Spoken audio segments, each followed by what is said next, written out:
இந்த 2026ல ராகவ் மாஸ்டரோட கம்பேக் மரணமா இருக்க போகுது. அதுவும் இல்லாம ராகவ் மாஸ்டரோட அந்த மூவி எல்சியூ கூட கனெக்ட் ஆகுதுன்னு சொன்னா நம்பீங்களா? அதுவும் இல்லாம வில்லன்ஸ்ல இருந்து லீட் ரோல்ஸ் வரை எல்லாம் பெரிய கையை இறக்கி வச்சிருக்கானுங்க. சோ இந்த மாதிரி பென்ஸ் மூவில இருக்கிற அவ்வளவு அப்டேட்ஸையும் கொத்தா தூக்கிட்டு வந்திருக்கிறேன். வீடியோ ஸ்கிப் பண்ணாம பாருங்க. வளவலன்னு பேசாம வாங்க வீடியோக்குள்ள போகலாம். அப்கமிங்ல நம்ம ராகவ் மாஸ்டரோட ஆக்டிங்ல வரப்போற அந்த மூவி தான் பென்ஸ். இந்த மூவியோட ப்ரோமோ கூட கொஞ்ச நாளைக்கு முன்னாடி தான் ரிலீஸ் பண்ணிருந்தாங்க.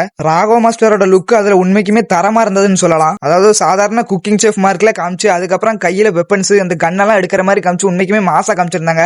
அது ஏஐயா இருந்தாலும் உண்மைக்குமே மாசா பண்ணிருந்தாங்கன்னு சொல்லணும். இந்த லுக் பார்க்கும்போது கொஞ்சம் டிஃபரெண்டாவும் புதுசாவும் இருந்தது. பாக்குறதுக்கான ரொம்பவே நல்லா இருந்ததுன்னு சொல்லலாம். அந்த லுக். இந்த படத்தோட வில்லன் யாருன்னு பாத்தீங்கன்னா நம்ம மாலிவுட் சினிமாஸோட ஃபேமஸா இருக்கிற ஹீரோ நவீன் பாலி தான். இந்த நவீன் பாலியை பென்ஸ் மூவில வில்லனா காமிக்கணும்னு தனியா ஒரு ப்ரோமோவே விட்டுருந்தாங்க. அதுக்கு நான் ராகவ் மாஸ்டரோட லுக் எப்படி இருக்குன்னு சொன்னோம், அதோட 100% அதிகமாவே இந்த வில்லனோட லுக் இருக்குன்னு நான் சொல்லுவேன். ட்வின் ஃபிஷ் வால்டர் அப்படிங்கிற ப்ரோமோல தான் அதை காமிச்சிருந்தாங்க. இவர் பேரையுமே காமிச்சிட்டாங்க. இவர் பேர் அதுல வால்டர், இந்த வில்லன் பேரு அப்படின்னு காமிச்சிருக்காங்க. கழுத்து ஃபுல்லா தங்க நகை, கையில அந்த தங்கம் சுத்தியல், அதெல்லாம் பார்க்கும்போது உண்மைக்குமே மரணமா இருந்தது. ஒருத்தரை போட்டு அடிச்சு கொண்டு மூஞ்சி பூரம் பிளட்டா வருவார். அதெல்லாம் உண்மைக்குமே வேற லெவலா இருந்தது. அதுவும் இல்லாம வில்லன் ஒருத்தன் கிடையாது, மொத்தம் 2 வால்டர் அப்படிதான் ப்ரோமோல காமிச்சிருக்காங்க. மொத்தம் 2 வால்டரை. சோ நவீன் பாலி இந்த மூவிக்கு வில்லனிசம் பண்றது அந்த படத்துக்கு ஒரு பெரிய பிளஸ் பாயிண்ட்னே சொல்லலாம். நம்ம மலையாள சைடெல்லாம் நல்லாவே பாக்ஸ் ஆபீஸ் ஆகும். அதுவும் இல்லாம அந்த படத்துக்கு இன்னும் கொஞ்சம் பிளஸ் பாயிண்டா நிறைய லீட் ரோல்ஸ் இறக்கி வச்சிருக்காங்க. ஃபர்ஸ்டா நம்ம மாதவன் பாத்தீங்கன்னா லீட் ரோல் பண்றாங்க. மாதவனோட பெர்ஃபார்மன்ஸுக்கு நான் ரொம்பவுமே வெயிட் பண்றேன். ஏன்னா நம்ம துரேந்தர் படத்திலே பாத்தீங்கன்னா ஒரு வேற லெவல் லுக்ல வந்திருப்பாரு. உண்மைக்குமே கூஸ் பம்ஸா இருந்ததுன்னே சொல்லலாம். எனக்கலாம் இவர் ஓல்டு மூவிஸ்ல எல்லாம் ஒரு சாக்கோ பாயா காமிச்சதை விட இந்த துரேந்தர் படத்துல காமிச்சாங்க பாருங்க, ஒரு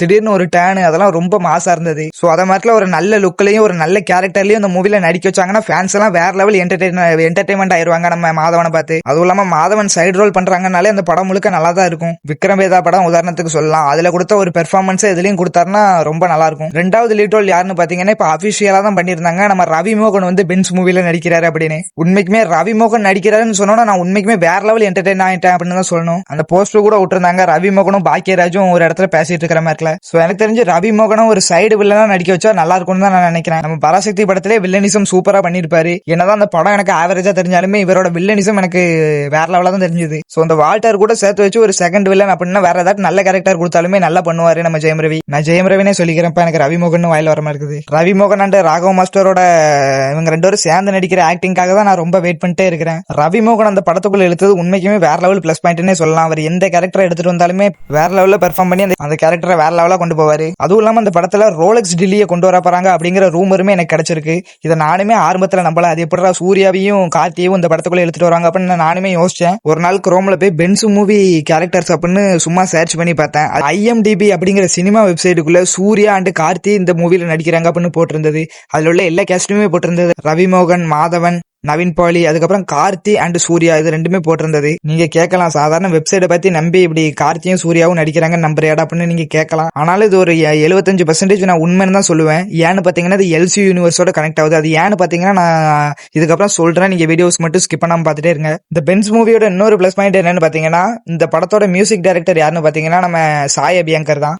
சாய் அபியங்கர் தான் இப்ப மியூசிக் போட்டு அனிருத் லெவலுக்கு வந்துட்டாருன்னே சொல்லலாம். முக்கியமா டியூடு படத்துல அவர் போட்ட OST பூரா வேற லெவல்ல ஹிட் ஆயிருக்கும். அதுக்கப்புறம் கருப்பு மூவில சாங்ல இருந்து BGM வர எல்லாமே தெரிக்க விட்டுருப்பாப்ல. அதுவும் இல்லாம அப்கமிங்ல வரப்போற நிறைய மூவிஸ்ல சாய் அபியங்கர் மியூசிக் போட்டுறாரு. ராக்கா, ஓம், நம்ம கார்த்தியனோட மார்சல், நம்ம சூர்யானோட சூர்யா 48, இந்த மாதிரி நிறைய மூவிஸ்ல அப்கமிங் மூவிஸ்ல நம்ம சாய் அபியங்கர் தான் மியூசிக் போட்டு இருக்காரு. அதுல பென்ஸும் ஒண்ணு. சோ இந்த படத்துல எல்லாமே பிளஸ் பாயிண்ட் தான் சொல்லணும். Villains, lead roles, hero, music டைரக்டருமே நல்லா போடுவாருன்னு நம்பலாம். நம்ம சாய் அபியங்கர் எல்லா மியூசிக்குமே இப்ப ரீசெண்டா தெரிக்க விட்டுட்டு இருக்காரு. பென்ஸ் மூவிலையும் அதுக்கு ஏத்தாப்புல நல்லா போடுவாருன்னு நம்பலாம். ஃபைனலா அந்த மூவி LCU கூட எப்படி கனெக்ட் ஆகுது நான் சொல்றேன் பாருங்க. இந்த மூவியோட டைரக்டர் யாருன்னு பாத்தீங்கன்னா பாக்கியராஜ் கண்ணன் தான் இந்த மூவியோட டைரக்டர். ஆனா அந்த மூவியோட ரைட்டர் யாருன்னு பாத்தீங்கன்னா அது நம்ம லோகேஷ் கனகராஜ் தான். இந்த படத்தோட ப்ரொடியூசருமே பாத்தீங்கன்னா லோகேஷ் கனகராஜ் தான். சோ பாக்கியராஜ் பாத்தீங்கன்னா அவரோட கதையை தான் அப்படியே ஸ்கிரீன் பிளேவா எடுக்க போறாரு. சோ அந்த ரைட்டர் யாருன்னு பாத்தீங்கன்னா நம்ம லோகேஷ் கனகராஜ் தான். லோகேஷ் கனகராஜ் இந்த மூவி LCU கூட கனெக்ட் ஆகிற மாதிரி ரைட்டிங் எழுதி இருக்கிறதுக்கு அதிகமாவே வாய்ப்பு இருக்கு. அதுவும் இல்லாம அப்பெல்லாம் சொன்ன மாதிரி அந்த கார்த்தி, சூர்யா அந்த 2 கேரக்டர் ரோலெக்ஸ் அண்ட் டில்லி அதுலயே நான் கன்ஃபார்ம் பண்ணிட்டேன். அதையும் இந்த LCU யூனிவர்ஸ் லோகேஷ் கனகராஜோட ரைட்டிங்கும் மேட்ச் பண்ணும்போது இது கண்டிப்பா LCU யூனிவர்ஸ் கூட கனெக்ட் ஆக போகுது அப்படின்னு தான் நான் நினைக்கிறேன். அதுவும் இல்லாம ரீசெண்டா நம்ம லோகேஷ் கனகராஜோட டிசி மூவியுமே வந்திருந்தது. என்னதான் அதுல நல்ல ஹீரோவா நடிச்சிருந்தாலுமே யூடியூப்ல எல்லாரும் சோசியல் மீடியா ஃபுல்லா என்ன சொல்லிருக்காங்கன்னு பாத்தீங்கன்னா, எங்களுக்கு ஹீரோ லோகேஷ் கனகராஜோட டேரக்டர் லோகேஷ் கனகராஜ் தான் வேணும், அதுவும் எல்சியூட டேரக்டர் லோகேஷ் கனகராஜ் தான் வேணும் அப்படின்னு சொல்லிருக்காங்க. சோ இதெல்லாம் பார்த்துட்டாவது நம்ம லோகேஷ் கனகராஜ் பழைய எல்சியூக்குள்ள வருவாருன்னு நம்பலாம் அந்த பென்ஸ் மூவியை வச்சு. சோ லோகேஷ் கனகராஜ் இந்த மூவியை எல்சியூ கூட கனெக்ட் ஆகிற மாதிரி எழுதியிருப்பாரு அப்படின்னு இதுக்கு அதிகமாவே வாய்ப்பு இருக்கு.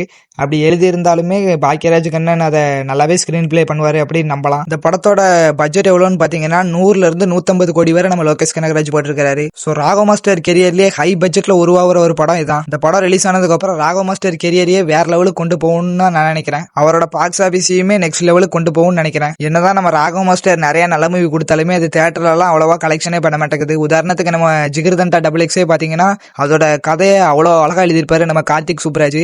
ஆனாலுமே அந்த மூவி பாத்தீங்கன்னா 50 இருந்து 80 கோடி வரை ஒரு பட்ஜெட்ல தயாரான இந்த மூவி, கதையில இருந்து ஆக்டிங் வர எஸ்ஜே சூர்யா ஆக்டிங் வர நல்லா இருந்த இந்த மூவி தியேட்டர்ல பாத்தீங்கன்னா வெறும் 60 கோடி தான் கலெக்ஷன் பண்ணிருக்கு. சோ ராகவ் மாஸ்டரோட சிச்சுவேஷன் அப்படி. அவரோட படம் நல்லா இருந்தாலுமே பாக்ஸ் ஆபீஸ் பண்ண மாட்டேங்குது அப்படிங்கிறது தான் அவரோட சிச்சுவேஷன் இப்போதைக்கு. இதெல்லாம் மாத்திர விதமா தான் நம்ம பாக்கியராஜ் இந்த பென்ஸ் மூவியை டைரக்ட் பண்றாரு. இந்த பென்ஸ் மூவி ரிலீஸ் ஆனதுக்கு அப்புறம் நம்ம ராகவ் மாஸ்டர் பாக்ஸ் ஆபீஸ் வேற லெவலுக்கு போய் ராகவ் மாஸ்டர் ஒரு 2026ல ஒரு பெரிய கம்பேக் கொடுப்பாருன்னு நான் நம்பிட்டு இருக்கிறேன். நீங்க இந்த மூவி ராகவ் மாஸ்டருக்கு பிளாக் பஸ்டர் ஆகி கம்பேக் கொடுக்குமா என்னன்னு மறக்காம கமெண்ட்ல சொல்லிட்டு போயிருங்க. இந்த மாதிரி ஒரு சினிமா வீடியோஸ் சினிமா அப்டேட்ஸுக்கு நம்ம சேனலை சப்ஸ்கிரைப் பண்ணி வச்சுக்கோங்க.